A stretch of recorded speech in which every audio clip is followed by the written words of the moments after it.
Hey folks, welcome back to Good Enough Customs. So here we are, a couple days away from Power Tour. I'm getting ready to pack the truck up. I still got a little tuning to do on the carburetor. I didn't get to drive it as much this week as what I'd hoped. Rain, storms, stuff like that. So didn't really get to put a whole lot of miles on it this week. I did do some more adjustments on the carb, but it seems like I need to bump the jets up a little bit on the primary side of the carb. It's still got a little bit of a stutter and some surging going on. Just at partial throttle, even just easy cruising, it's kind of, pulsing a little bit. And so, yeah, I'm gonna bump those jets up just a couple numbers, see if that clears it up. It's pretty close, but it's just not quite getting enough fuel. And then, of course, the vacuum secondary, it's got just a nasty little delay there between when it kicks over and starts actually, dumping fuel. So I went and ordered a set of the Moroso Holley vacuum secondary springs, little spring kit for that. I did some adjustment on the carburetor, so you can adjust. There's this little screw here, and you can adjust on how fast or slow that spring opens, but you can only adjust it so much, and then you've just got to swap the spring out. So I'm gonna put a lighter spring in it, and we'll tune on that just a little bit, and yeah, swap out these jets. Put like I said, I'm probably just gonna go up a couple jet sizes, see if that squares it up. If not, pull it back apart, go up a couple more jet sizes. Basically just try to find that right spot where it's not, surging and running a little lean at partial throttle. So, but I mean, hey, once those secondaries actually open up, man, runs great. Sounds good. Feels good. So, another thing I was going to touch on is getting everything else kind of prepped and ready. I put some window tint on the truck, just try to keep some of the sun from, beating us up here on our neck and back of our heads and all that stuff. And I was going to, actually I did film part of this, but I am not the guy for doing window tint. This turned out okay-ish.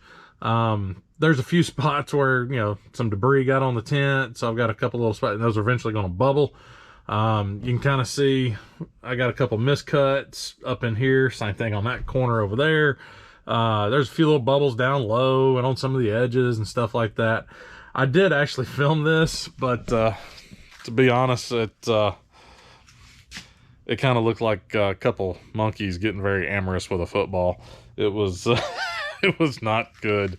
So I'm not a window tint guy. I've tried it before, way in the past, and it was a mess. And it was better this time, but it's still a mess. So pretty much to keep myself from doing any more harm, I did the back glass and I stopped there. So I do want to get the rest of the windows tinted on the truck, and then get a strip across the front, across the windshield there. But I know my limits, and I'm not a window guy. I'm not a tint guy. So I'll just pay somebody the $150 or whatever it costs to get the windows tinted and do it right. So I did do that the other day. Another thing I did was I got in here and put some foil, sound insulation, heat barrier stuff in there, just to try to keep some of that radiant heat from the asphalt from just, boiling our feet off.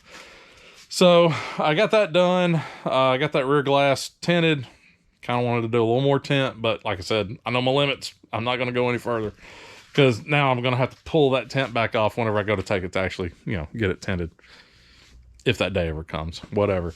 But, looking at the weather for the Power Tour, it's going to be a hot one. They're talking mid-upper 90s pretty much all week long. So it's going to be a warm one. So the old 240 air conditioning is going to be in full effect. Having both windows down 40 mile an hour should keep us cool enough.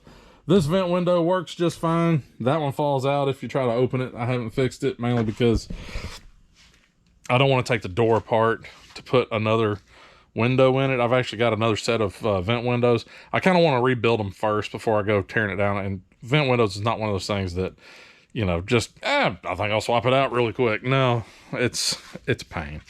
They're a pain. So I'm going to rebuild my other set I got stashed up here on the shelf. I'm going to go through and rebuild those, put some new gasket, you know, everything, get them really nice and good to go. And then I'll tear both doors apart and swap those out. But yeah, Jackson just have to deal with, you know, not having that vent window cracking. So one of the other things I wanted to kind of go over real quick, just as more of a informational type thing, is packing for a long road trip. I mean, we're looking at, you know, 1,500-ish miles. And, you know, it's a regular cab, short bed pickup truck. Not a lot of room for spare tools, any extra fluid you want to take, luggage, you know, all the stuff that you want to take, you know. Not that I'm worried that Steve's going to break down. I'm pretty sure it's not, but it's never bad to have, you know, a bag of tools, a little socket set, just some extra stuff, for just in case, because you never know. I mean, something could happen. So, you know, rolling around in a regular cab, short bed pickup, not a whole lot of room for storage, especially when they're talking about possibility of afternoon pop-up showers. You know, if you live in the Southeast, you know about the old summertime showers. It's almost every afternoon. It gets boiling hot out there. It's humid as all get out. And then out of nowhere, storm clouds roll up and it just dumps for, you know, an hour, maybe an hour and a half. And then it goes away and it cools off a little bit, or the sun comes back out and it just, you know, makes it even more miserable. So, you know, hauling this stuff around in a pickup, if I had a topper or something like that, like, you know, Caden's truck has a topper on it. And again, sorry, Brett, but I think it looks great. So if I had a topper on it, not so much of a problem. That would keep everything, you know, dried in. So there is actually a funny story there. This was last year, I believe. Was just doing stuff here and around the house, doing stuff in the shop, and get a phone call from one of the C10 guys, and he's like, "Hey, have you seen this Facebook post?" And I was, "No, what Facebook post?" And basically there was a guy coming up to the Good Guy show up in Nashville. He was coming out of Mississippi, and his truck broke down right off the interstate, close to where I live, 10 miles, something like that, 10, 12 miles away. And he put a post out on the Facebook group. You know, it was like, "Hey, anybody in there can give me a hand. You know, I'm broke down and kind of stuck." So I was like, that sounds kind of fun. I think it was a Friday night. I was like, I got nothing going on. So hollered up my buddy Crook and was like, "Hey, man, you got your trailer?" He's like, "Yeah." I was like, "You want to go do a rescue tonight?" And he's like, "Sure." So I got in touch with the guy through Facebook and let him know. I was like, "Hey, I'm just up the road. We can come get your truck on a trailer, drag it back to my house, put it in the shop." And so I think it was raining. Yeah, it was storming. We had some storms rolling through that night. And I was like, "We can put it in the shop. We can figure out what's going on. We can get you back on the road." So that's exactly what we did. We went, got his truck, loaded it on trailers, pulled it back here to the house, pulled it in. Basically what had happened was the fuel pump had come loose and the wire connection for it had dropped off. So we dropped his fuel cell. We fixed his fuel pump. You know, we got some pizza delivered to the house and just had a good night. You know, just a new friend, you know, that we've never met before in our life, just hanging out here at the house, eating some pizza, fixing his truck up. And I think it was 10:30 or so. You know, he was just like, "Thanks, guys, this was, you know, amazing." And he took off and joined back up with his buddies up in Nashville and did the whole you know, Good Guy show. And I still talk to him every once and again on Facebook. And, you know, when we do our Truck in the Trace down in Mississippi, he shows up there, pops by. You know, his name's Anthony, super cool guy. And so one of the things that he had going on in his truck was kind of the situation I was just talking about. You know, you've got a short bed truck, you've got a bunch of crap that you want to take, but you don't want your crap getting soaking wet. And you like to kind of, you know, maybe be able to lock it, you know, keep the honest people honest. And so what he had done was he had bought one of these guys. So just a rooftop luggage carrier that you would pick up, you know, if you're taking the family on a long road trip or whatever, someplace where you can stick all your luggage and crap, put it up on the roof rack. There you go. So So he had one of these in the back of his truck, and I was like, my God, that is an amazing idea. So, so yeah, since we're going on this big road trip and I know I've got a bunch of crap to take, I got on Facebook Marketplace. So I have no clue what these things cost brand new. This thing, I paid 120 bucks for it. Picked it up on Facebook Marketplace. I was actually looking for the shorter one. I wasn't really wanting this really long one, but this one was close enough to me to where it was like a 15-minute ride to go pick it up, and it was 120 bucks. I was kind of wanting to get one of those big square ones, you know, from like the 80s and 90s. They're just tacky as hell, and I was like, that'd be kind of cool. And those are cheaper. Those are like 50 bucks. So anyways, yeah, 120 bucks. And this guy, you know, it's got the little straps on it so you can hook it to your crossbars on your roof rack. Of course, don't have a roof rack in here. So I just got some 2x4s off of an old pallet and strapped that to it. That way it's just got a little bit bigger base. And then to keep it from sliding around and doing some crazy crap back here in the truck, I've got some ratchet straps I'm just going to take and go I'm just going to take and go underneath the tailgate and hook on the bumper bracket, and then just kind of exit over to this corner and do the same thing back over, you know, going this way. And that way it'll just kind of have it strapped in. I ain't got to worry about it sliding around or going any place back here in the back of the truck. And then I've also got enough room right here or the other side for me to add in put a cooler in. You know, I'm gonna take a cooler, put some, you know, ice in it, some drinks, probably some little snacks, stuff like that. Just kind of have. So anyways, this thing is the X-Cargo Extreme, and it's from Sears. But yeah, so like 120 bucks, and I mean, it doesn't open up a lot, you know, like really big. This is as wide as it opens. But, I mean, I've got plenty of room to put a bag of tools, socket set, my air compressor. I've got this little 12-volt Viair air compressor that I pretty much take on any road trip with me. And just, you know, some random tools I can throw just in here. There's enough room for me to put mine and Jackson's folding chairs in here, our luggage, and any other little incidentals, you know, that we're going to be taking on the trip with us. Stuff that, you know, we don't want to keep in the cab, but we don't want to sit in the bed and just let it get soaked. So this ought to do the trick pretty well. And I kind of wanted to paint it to match the truck, but I don't really have time to get that done. I figure I could probably, you know, get some spray paint and do a little Fotina job on this to make it kind of blend with the way the truck looks, which would be kind of cool. But then that wouldn't work too well if I threw it in Big John. It'd be like, why does that look like that in the back of this truck? So I don't know. For now, it's just going to stay like this. But one of the things I want to do for storage on this guy, for long-term storage, because, you know, obviously this isn't going to get used that often. It's going to get used during summertime when we take our long road trips. You know, power tour, yes. When we go to the multi-day shows, like if I go to Battle in Bama next year, this will go with, because I can pack everything in it and have plenty of room in the cab. You know, we do the Southeastern Truck Nationals, which is coming up July 8th and 9th in Lebanon, Tennessee. It's going to be a good one. I think there's 1,600-ish trucks registered. So you would figure most of those people are going to come because they've already paid for their tickets.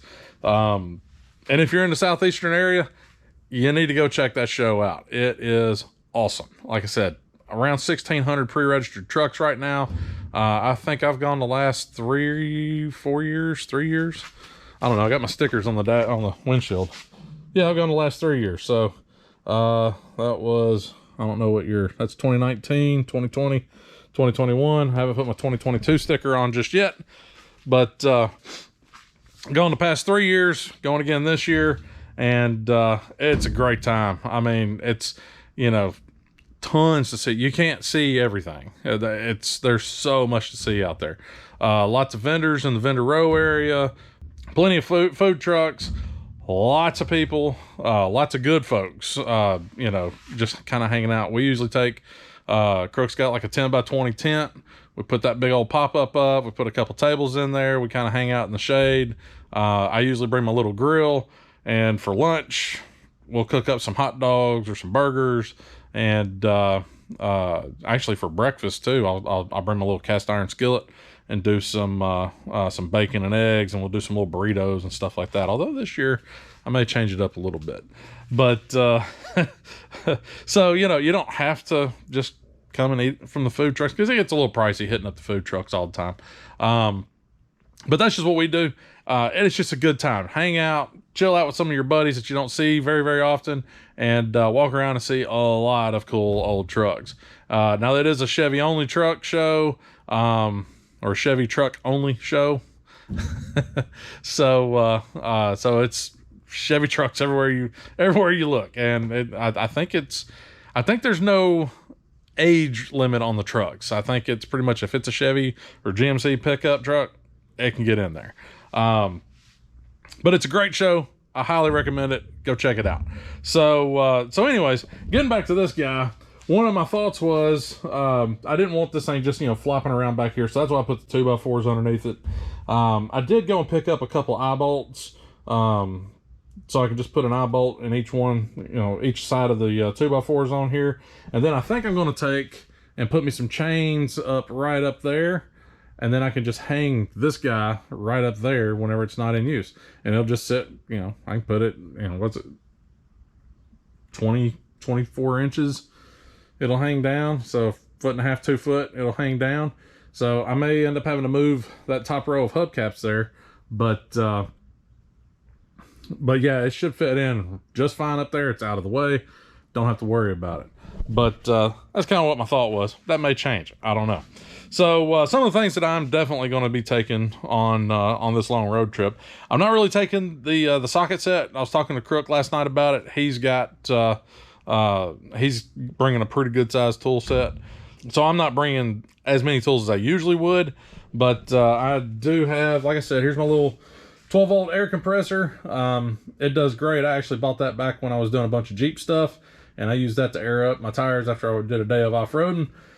I've got this bag here, which just has mostly hand tools. Got some screwdrivers, some pliers, some wrenches. I keep a little bit of extra wire in there, some electrical tape, some butt connectors. Keep a little bit of some coat hangers, some metal coat hangers.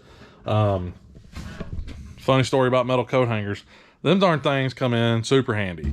So I believe Caden's truck had one of the exhaust hangers break, and well, we strung it up with some coat hanger temporarily till we got, you know, back home to get it fixed. Worked out great. So one of the guys in our C10 group on Trucking the Trace last year, he's got a turboed LS in his OBS truck. It's pretty cool. It's a peppy little ride. But the V-band clamp broke on the charge pipe going to the intake.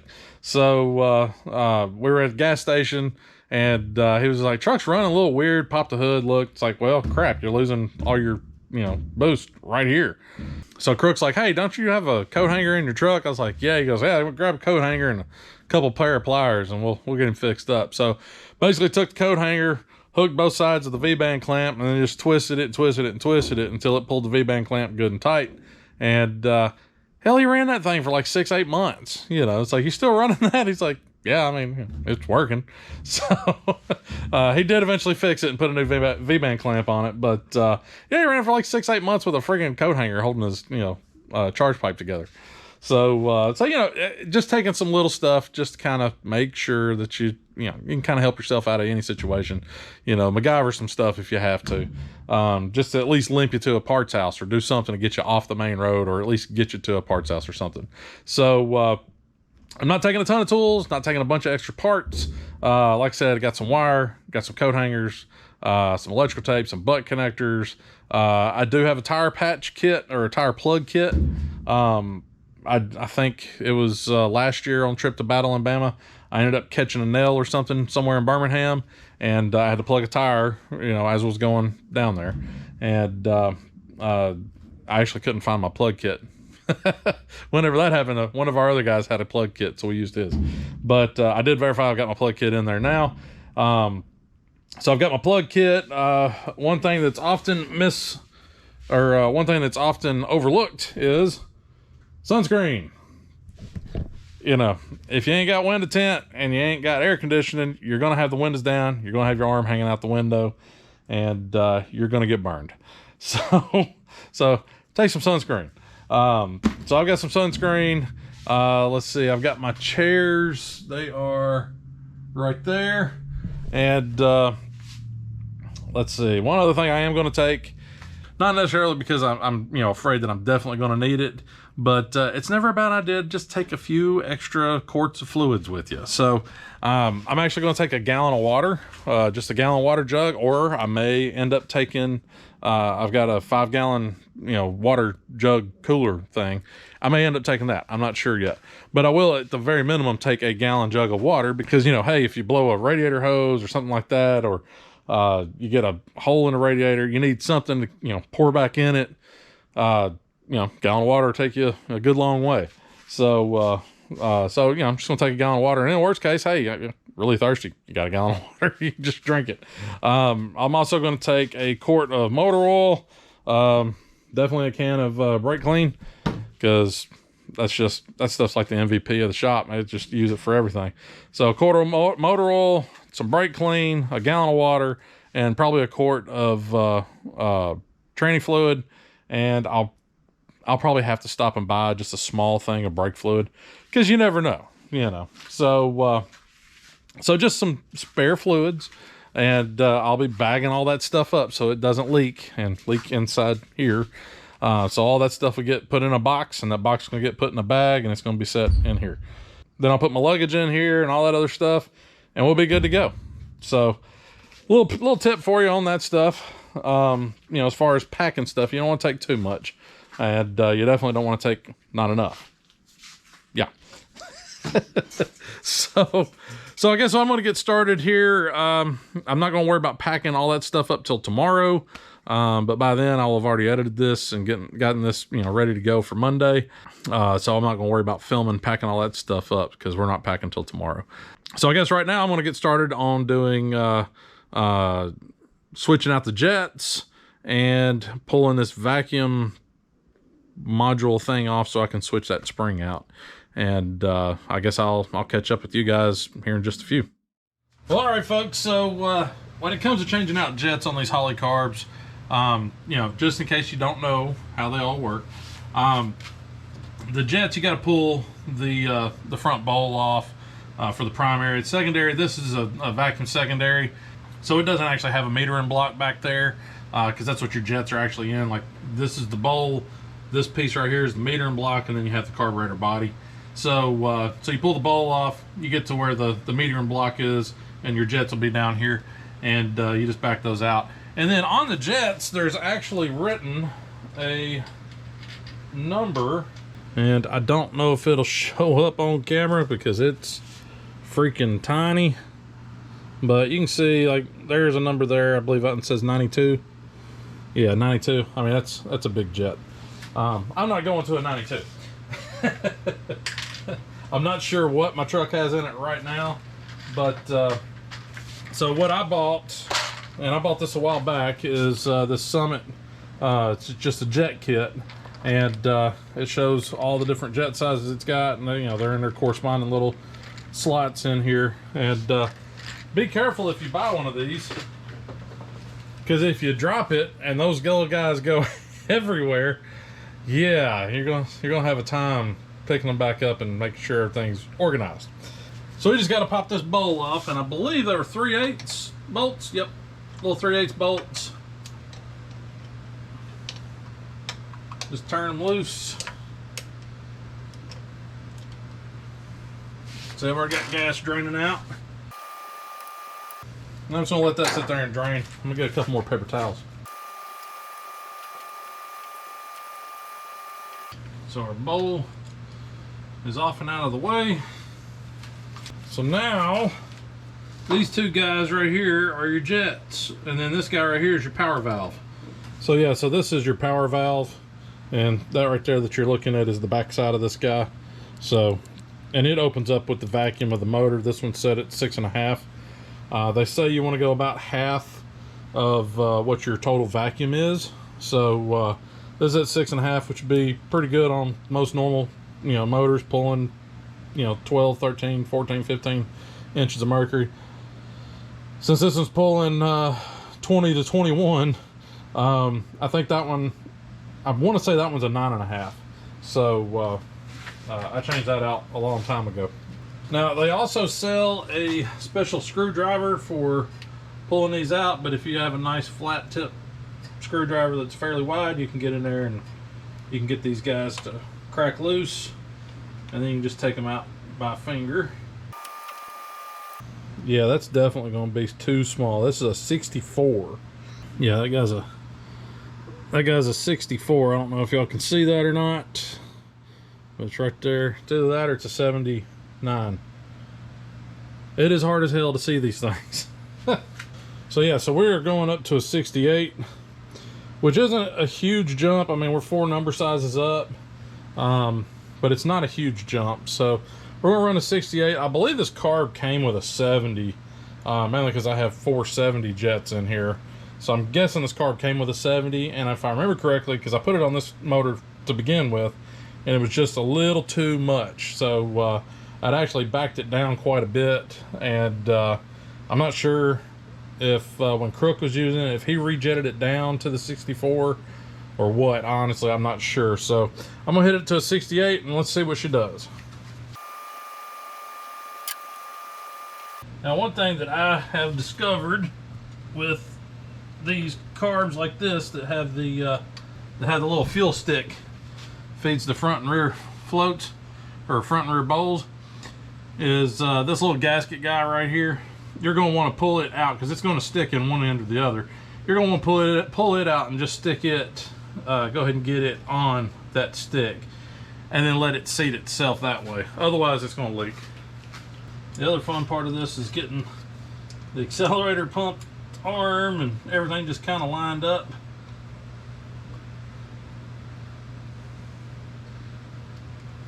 There.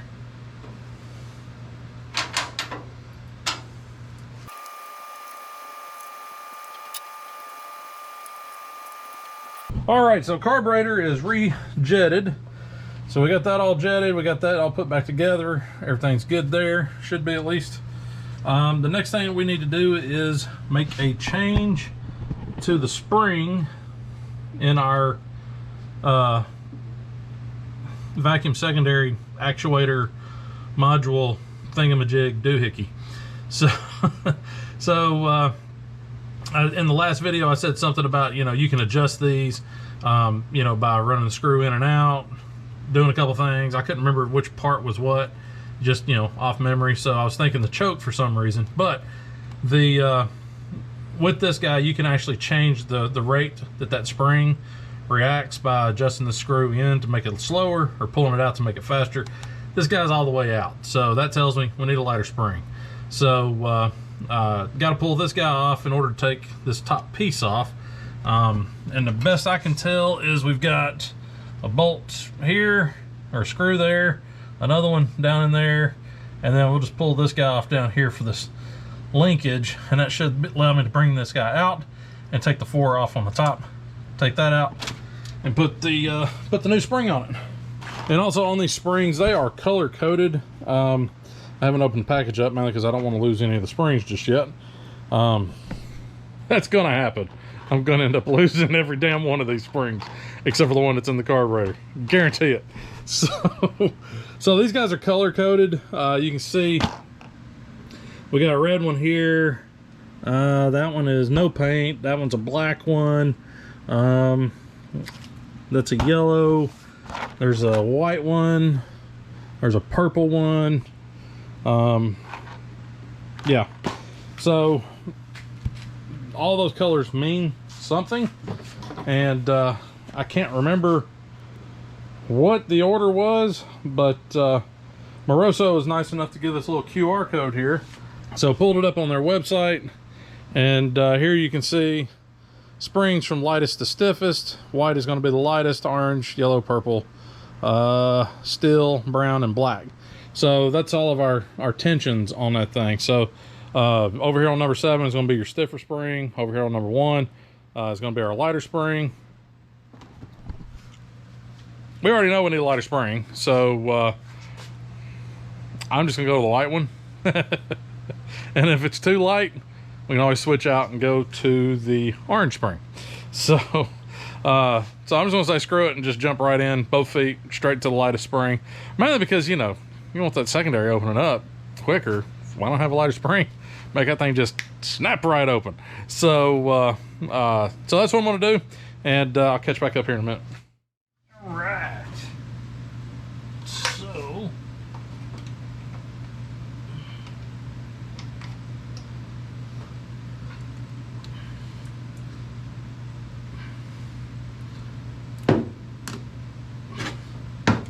what's that saying about drop lights? They're helpful, but they're always in the damn way.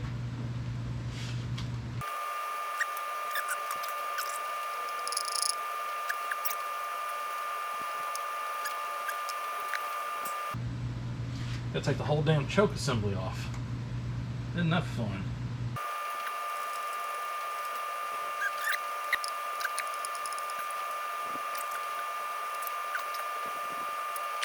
Alrighty, so here's the hat to that.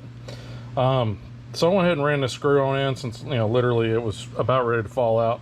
Went ahead and ran it in, basically bottomed it, and then came back out 3 full turns. That should be half-ish. It might be a little bit not quite there, but here's our spring, and this is a purple spring. Let's see. Yeah, yeah, you can see purple. So that is a purple spring. We're going to want to switch that out. So that spring is a purple spring. That is right in the middle of the stack of springs. So here we go. I actually managed to open this up without spilling it everywhere. That's awesome. So if I'm going to go all the way to the lightest, I'm going to go to the white spring. And as soon as I get it untangled from the other purple spring, I'll have it. There we go. And so there's the white spring. You can see it's just got a little white paint on the tip of it. To install it, it's pretty much, you just want to get it on there.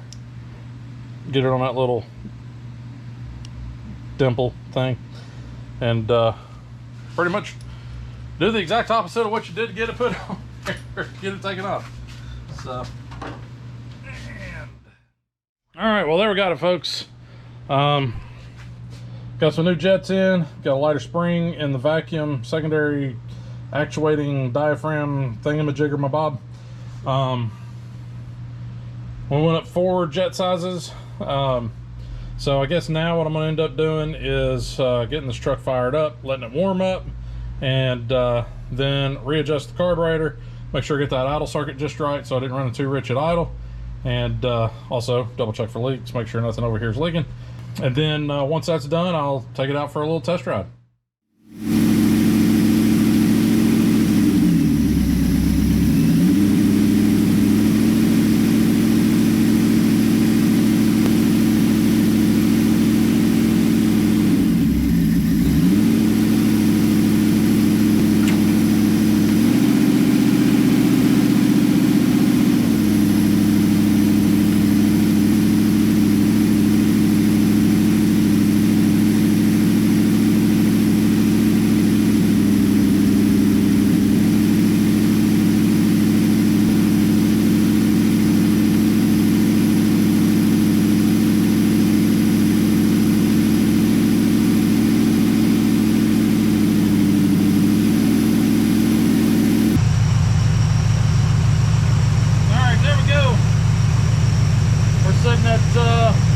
Almost 22 pounds of vacuum, or inches of vacuum. So what I did was I started off by running the throttle adjustment circuit adjustment screws, whatever you want to call them, the idle mixture screws, and running the idle mixture screws down till they hit the bottom, and I backed them out 1.5 turns, and we're just kind of watching my vacuum gauge just to see what it was doing. And then I started leaning it out until I heard the motor start dipping down. You can see the vacuum start moving. And once it started dipping, I backed it up 1/2 turn and then did the same thing on that side. That should be about right. So we'll give her a couple little flips, and then we'll take it out on the road and see what it does.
may be a little too rich, a little too much jet. So I believe we're going to flip her around, go back to the house, and go down 2 sizes.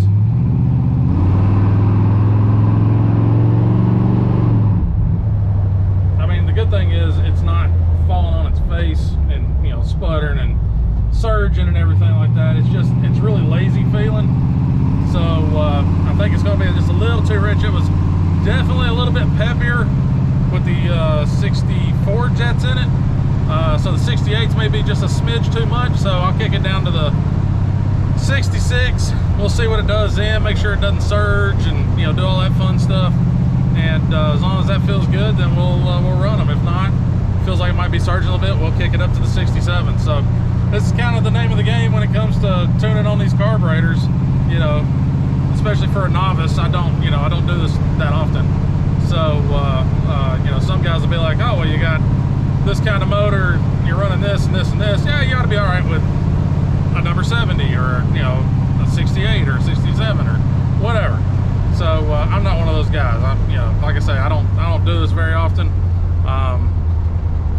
But yeah, we'll get back to the shop and we'll drop these down to 66 and see if that cleans it up. You know, keeps it running nice and healthy. But I think right now it's just a little too fat and it's running just a little too rich. So it's kind of like, oh, I don't know what to do with all this fuel.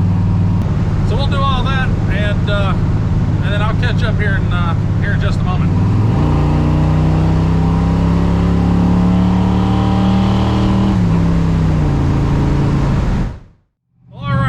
So that last hard pull I did, I noticed some pinging, so I went ahead, I got home, I backed the timing out just a little bit, and I didn't change the jet, backed the timing out just a little bit, and readjusted the idle mixture screws just a little bit, and oh, Steve's happy. Steve's real happy. So I think those 68 jets are about right, and back the timing off just a little bit because, like I said, I was hearing a little pinging. So yeah, it gets up and scoots now. It's a lot of fun. So now I made a big loop around town, went to go get me some gas, and I'm headed back to the house. And I guess I'll catch back up with y'all folks there at the house.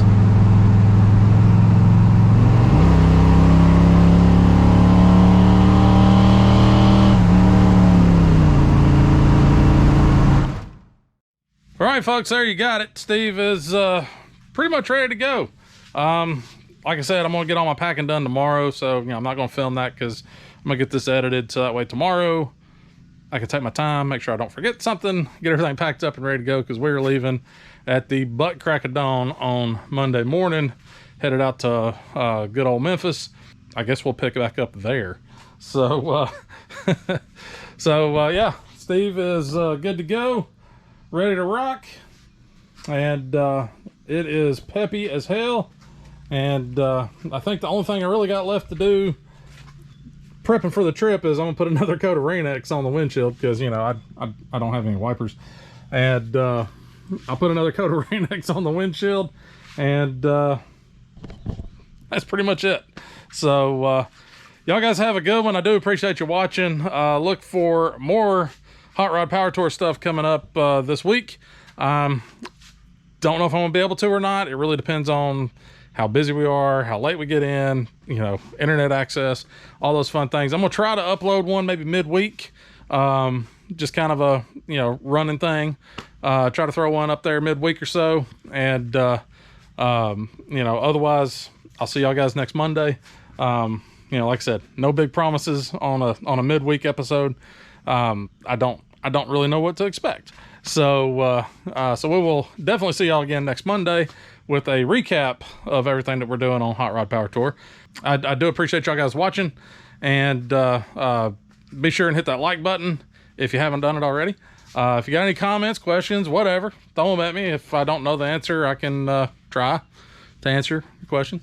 You know, if you got some comments, you see something weird going on, you know, something you're like, whoa, yeah, there's a better way to do that, or that makes no damn sense, let me know. But anyways, if you haven't subscribed, go ahead and hit that subscribe button, and that helps get the channel out there and get it to grow a little bit more. And y'all guys just remember, it ain't got to be perfect, just good enough. We'll see y'all later.